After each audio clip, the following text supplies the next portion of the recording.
Hola, amigas y amigos. Ha llegado la hora de una nueva anécdota sobre el bicentenario de nuestra independencia. Hoy vamos a hablar de un territorio mágico, lleno de leyendas y tradiciones y de diversidad cultural representado en este escudo. Si saben de qué lugar me refiero, les doy tres alternativas. Una, dos, tres. Correcto. Se trata del archipiélago de San Andrés, Providencia y Santa Catalina. Este escudo representa a ese territorio cuyos habitantes decidieron unirse hace 200 años a Colombia. Hoy vamos a ver qué papel desempeñó durante las guerras de independencia y cómo fue evolucionando a través de los años en la medida en que fue posesión de las potencias de la época, españoles, patriotas y, por supuesto, piratas del Caribe.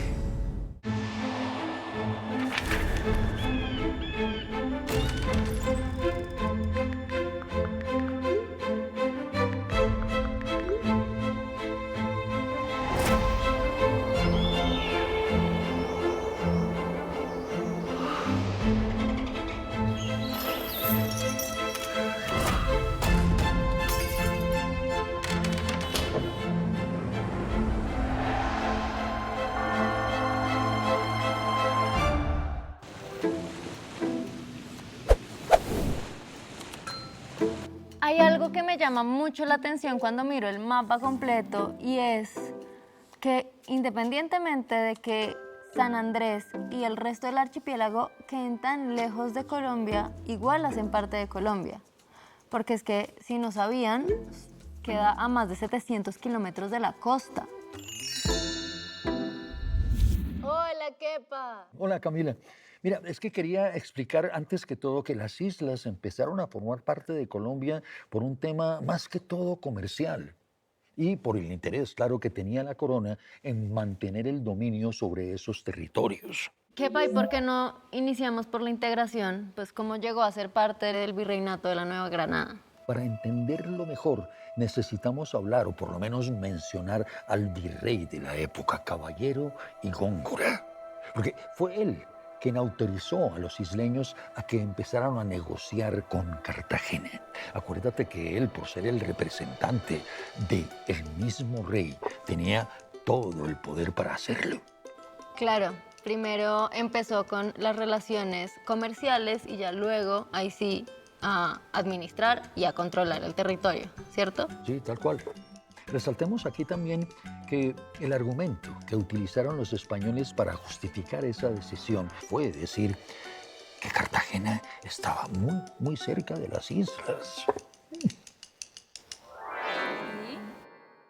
El otro argumento que esgrimieron era que Cartagena, al estar tan bien fortificada, podía garantizar más y mejor la protección de San Andrés y Providencia y Santa Catalina de los ataques de los piratas. Y hablando de los piratas, también te quería decir que, bueno, yo al principio me los imaginaba como en las películas, con el parche en el ojo, con el loro en el hombro y con un garfio en lugar de mano, pero encontré algo que les voy a mostrar. Los piratas eran marineros que se beneficiaban económicamente apoderándose de las mercancías que transportaban las embarcaciones. No hay que confundirlos con los corsarios, que también eran piratas, también se apropiaban de la mercancía y también, pues, destrozaban a las embarcaciones, pero que a diferencia lo hacían con el apoyo de un gobierno que los contrataba para atacar a sus enemigos y de paso a los aliados de sus enemigos.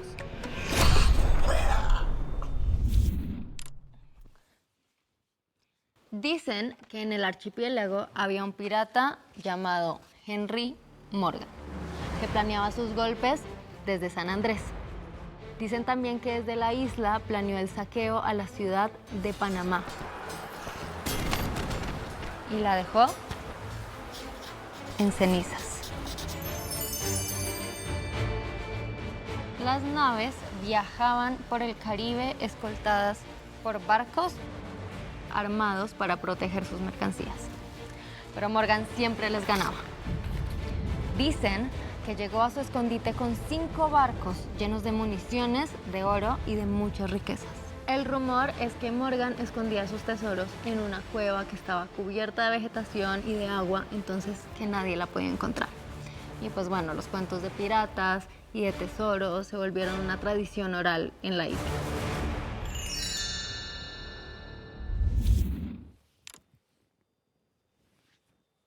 Los piratas atacaban con mucha frecuencia a San Andrés. En el año 1816 sufrió el ataque de corsarios ingleses. Los corsarios llegaron empujados por su ambición. Sus naves temerarias tocaron las playas. Desembarcaron como un terremoto rumbo a la casa del gobernador de San Andrés. Encontraron atrincherados los 14 soldados de la Guardia Militar. Solo 5 quedaron en pie para contar la catástrofe que comenzaba.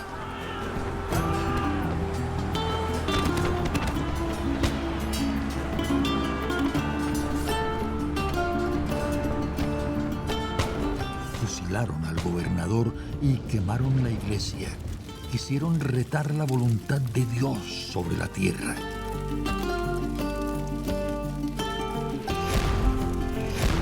Saquearon cuanto lugar apareció en su camino, robaron ganados y personas esclavizadas, las escondieron como un preciado botín. Su paso por la isla fue solo comparable con el peor huracán.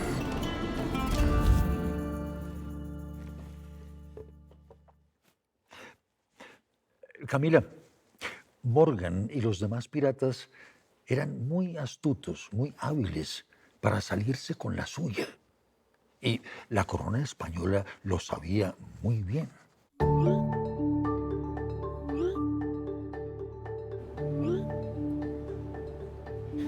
Kepa, ¿y será que no podemos buscar más información y más descripciones como nombres, no sé, para ver quiénes eran y qué pensaban o qué?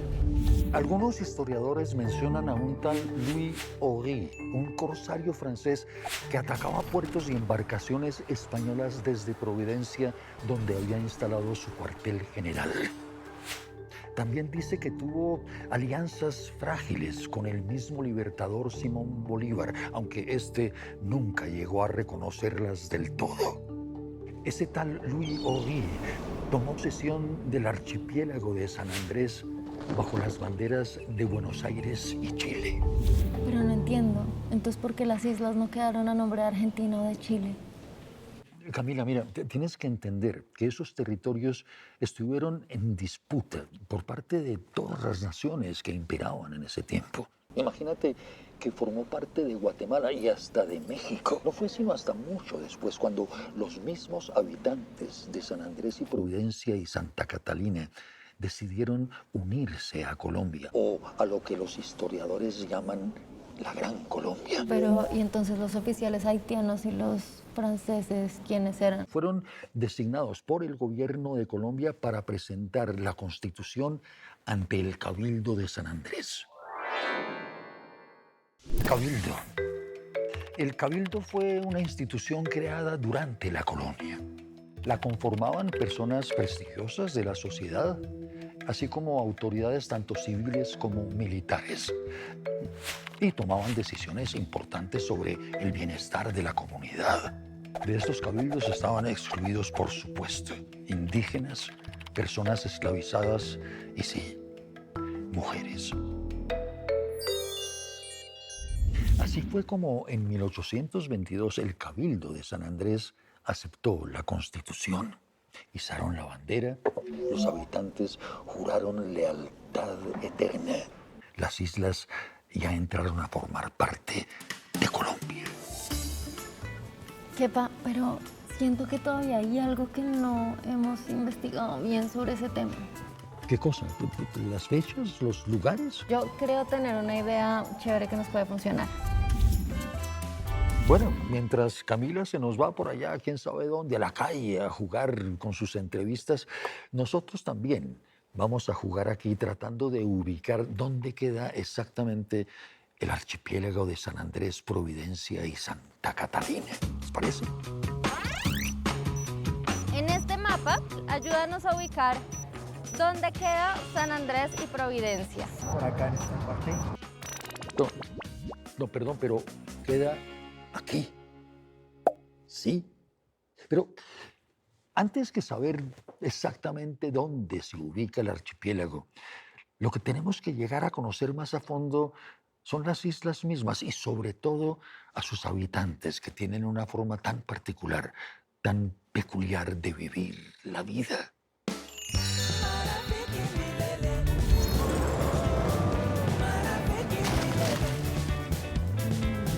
Hola amigos, ¿cómo están? Espero estén muy bien. Yo me encuentro por acá en San Andrés. Qué envidia no estar allá en San Andrés. Pero de todas maneras me encanta lo que está haciendo Camila y conocer el punto de vista de los isleños. Y por mi parte yo me dediqué a investigar, claro, aquí y ya creo saber ahora cuáles pudieron ser los primeros habitantes de la isla. Sí, existen muchas versiones sobre cómo empezó a poblarse el archipiélago de San Andrés y Providencia. Una de ellas afirma que los primeros habitantes vinieron de las costas de Centroamérica, de una tribu llamada los Misquitos, que eran indígenas que no se sabe muy bien, pero que se paseaban por las playas en busca de tortugas desprevenidas. Y también los primeros colonos que reclamaron la propiedad del lugar quedaron perdidos en el olvido. Hace más de 500 años las islas pasaron a manos de la corona. España las pobló con cerdos y vacas distraídas. Años después, un barco extraviado llegó con 30 ocupantes. Quedaron deslumbrados por el verde infinito de la naturaleza. Siguieron llegando naves con mujeres, niños y hombres ingleses y holandeses. Venían huyendo por creer de alguna manera en otro Dios, por tener otra religión, y acabaron mezclados con indígenas y animales fantásticos. Los puritanos vieron que Providencia estaba bendecida para la agricultura. También presintieron que se defendían mejor de los piratas. A la primera oportunidad, abandonaron San Andrés rumbo a la isla vecina. Décadas más tarde, un capitán fiel a España expulsó a los colonos ingleses.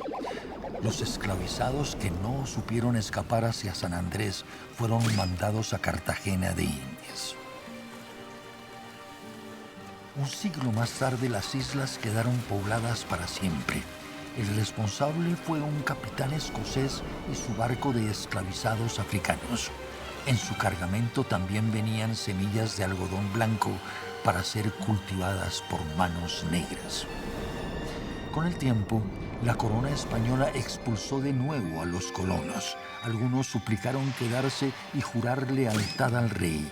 En ese momento, España nombró a un nuevo gobernador irlandés, Tomás O'Neillí y Salmón, para cuidar ese tesoro en el mar Caribe. Y al archipiélago siguieron llegando miles de personas. Kepa, pero una pregunta. A las personas que traían esclavizadas de África, ¿de qué parte las traían? Sí, los traían de diferentes países del occidente del continente africano. Los traían en embarcaciones, los trataban como verdaderos animales.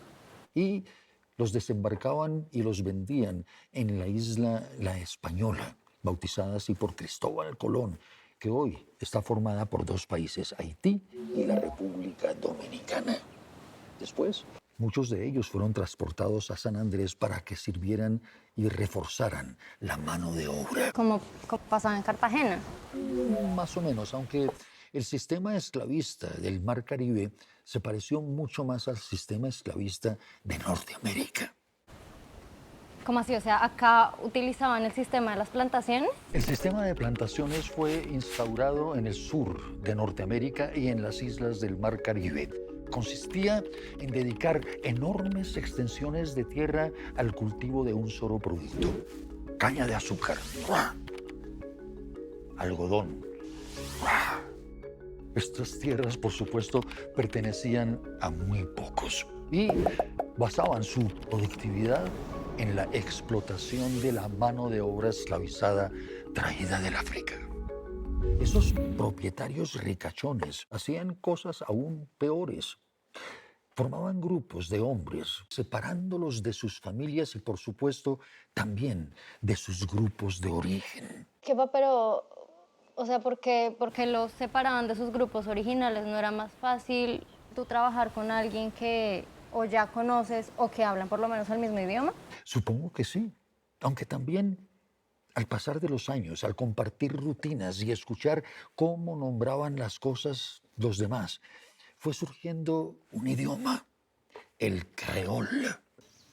¿El creol?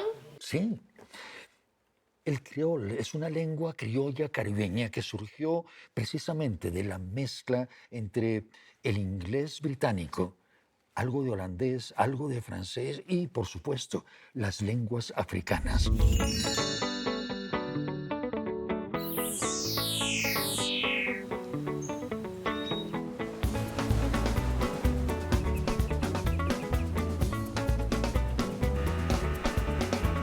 La conversación con Kepa me dejó una idea y por eso me voy a ir a hablar con una persona muy especial que conoce mucho sobre la cultura de esta isla.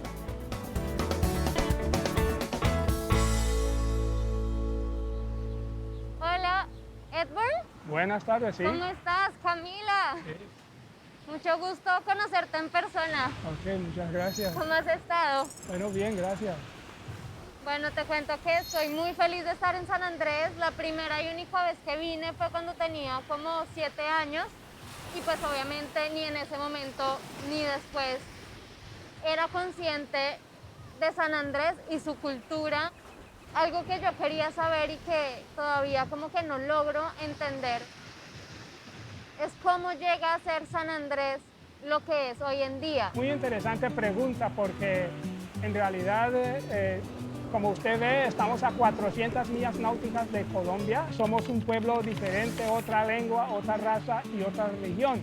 Pero quiero darle un trasfondo de cómo llegamos acá primero. La piratería nace a raíz de la toma de una isla que se llama Tortuga. Todo el mundo vivía en esa isla y vendían carne a los buques que pasaban, mataban su ganado y usaban una madera que se llamaba boucan, le decían el boucan, para asar su carne. Y de ahí viene el término bucanero, ¿no? Entonces, los españoles, en virtud del Tratado de Tordesillas, decían que este es mi territorio y sacaron a la gente ahí, los persiguieron, algunos escaparon y juraron venganza. Y de ahí viene, se organizaron y empezaron a atacar los buques españoles en alta mar. Habían piratas que no respetaban bandera, ¿no? Y eran perseguidos sobre todo por los ingleses. Hay que diferenciar entre piratas y corsarios, porque los corsarios eran personas que tenían un patente para atacar los buques de un país con el cual este país estaba en guerra. En 1818, el 4 de julio, llega el señor Louis Michel Aury. Él era un corsario, un francés, y toma la isla en nombre de la República Confederada de Buenos Aires y Chile, hizo la bandera de Argentina en Providencia. Y entonces ahí quedó establecido la isla de Providencia y San Andrés para la República Confederada de Buenos Aires y Chile. ¿Y por qué de Buenos Aires y Chile? Porque ellos le dieron un patente. Bolívar no le quiso dar el patente y entonces él lo consiguió de la República Confederada de Buenos Aires y Chile, y entonces la bandera de ellos era azul, blanco y azul. Ellos vinieron, tomaron la isla y hicieron su base en Providencia. Louis Aury empieza a ayudar a Centroamérica y a Colombia, bueno, no era Colombia todavía, los patriotas, suministrando armas para la lucha en contra de los españoles. Y entonces era un héroe en Centroamérica. antes de que fueran parte de Colombia, que ustedes tenían su propio idioma, su propia moneda. ¿Qué idioma hablaban en ese momento? Bueno, entre los colonos ellos hablaban inglés. Los esclavos hablaban el inglés, pero con acento de su idioma original de África, ¿no? Y entonces por eso ahí se funda el criol, porque se mezcla palabras de su idioma original con el inglés y entonces y con otro acento, y entonces se forma el criol. El criol lo vas a encontrar en todas las islas del Caribe. La iglesia bautista fue la que aceptó a los esclavos, sobre todo en Jamaica, y vino para acá también.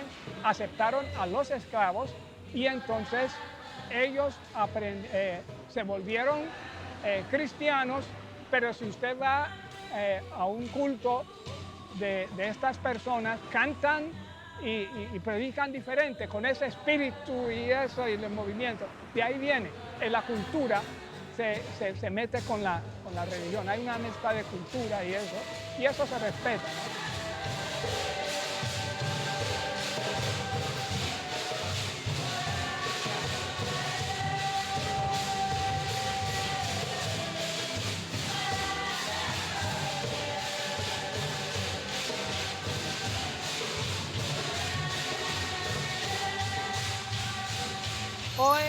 Hoy y más hoy. Leo es una profesora que trabaja con la cultura alegre, le gusta el canto, la danza.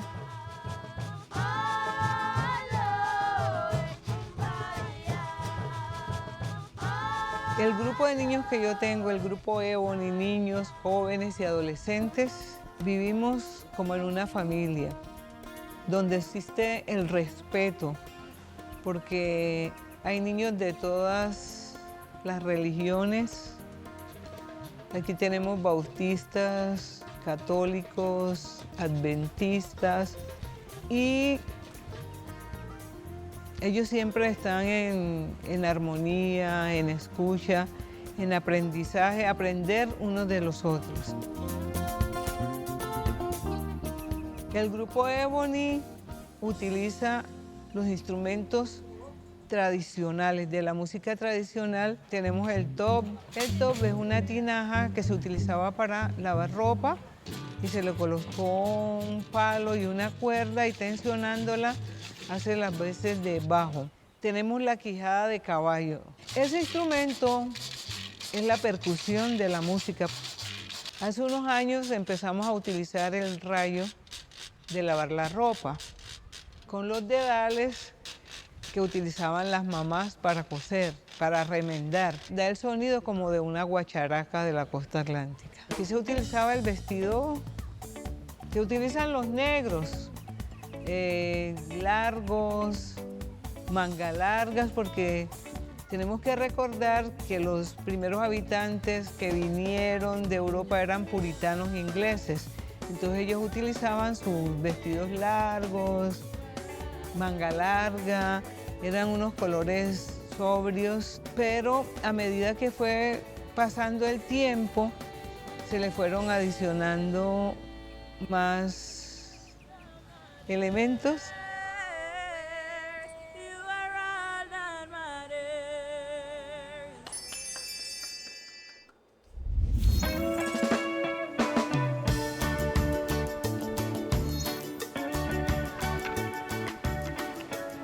Bueno amigos, hoy estamos por acá por las playas de San Andrés porque esto que ven acá es una quijada de burro o de caballo, pero en San Andrés precisamente es un instrumento muy importante para su música. Le quiero preguntar a los raizales que encontremos por acá si nos pueden explicar un poco más sobre este instrumento y también preguntarle a los turistas si saben para qué se usa. Caminen. Buenas, ¿qué tal? ¿Te puedo hacer una pregunta? ¿Tu merced sabe qué es esto? Es una quijada de caballo, sí. ¿Y será que nos puede explicar más o menos para qué la usan y por qué es tan importante acá en la isla? Es una quijada La cogen para un instrumento musical. Es un instrumento típico de la isla. Este es el instrumento que da el ritmo a la música. Aquí en San Andrés se utiliza mucho para sacar melodías.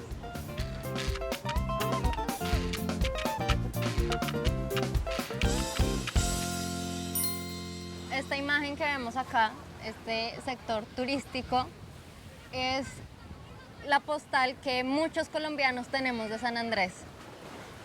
Pero con todo lo que hemos visto hoy, con todo lo que simplemente hemos aprendido en este viaje, cosas tan chiquitas, nos damos cuenta de que San Andrés es muchísimo más que eso. Y también nos damos cuenta de que no podemos reconocer nuestro país, no podemos reconocer a Colombia si no reconocemos la diversidad de todas las personas que hacen parte de Colombia, incluyendo la historia de San Andrés, que no muchos conocemos. Entonces, yo por mi parte me comprometo a seguir siendo un puente para las personas que necesitan voz para que conozcan su historia. ¿Ustedes a qué se comprometen? Listo, que ya hablé con turistas, con raizales, y ahora sí te puedo mandar tu regalo desde San Andrés. Ay, gracias, Camila. Uy, y felicitaciones por todas las cosas que descubriste, ¿viste? ¿Y esto cómo funciona o qué? Aquí. ¿Y después qué? ¿Así? ¿Puño? Uy. ¿Sí, no? Bueno. Bueno, ya sí terminamos con esta nueva anécdota de este programa bicentenario, Anécdotas de Voz a Voz. Los esperamos en el próximo capítulo. Hasta entonces.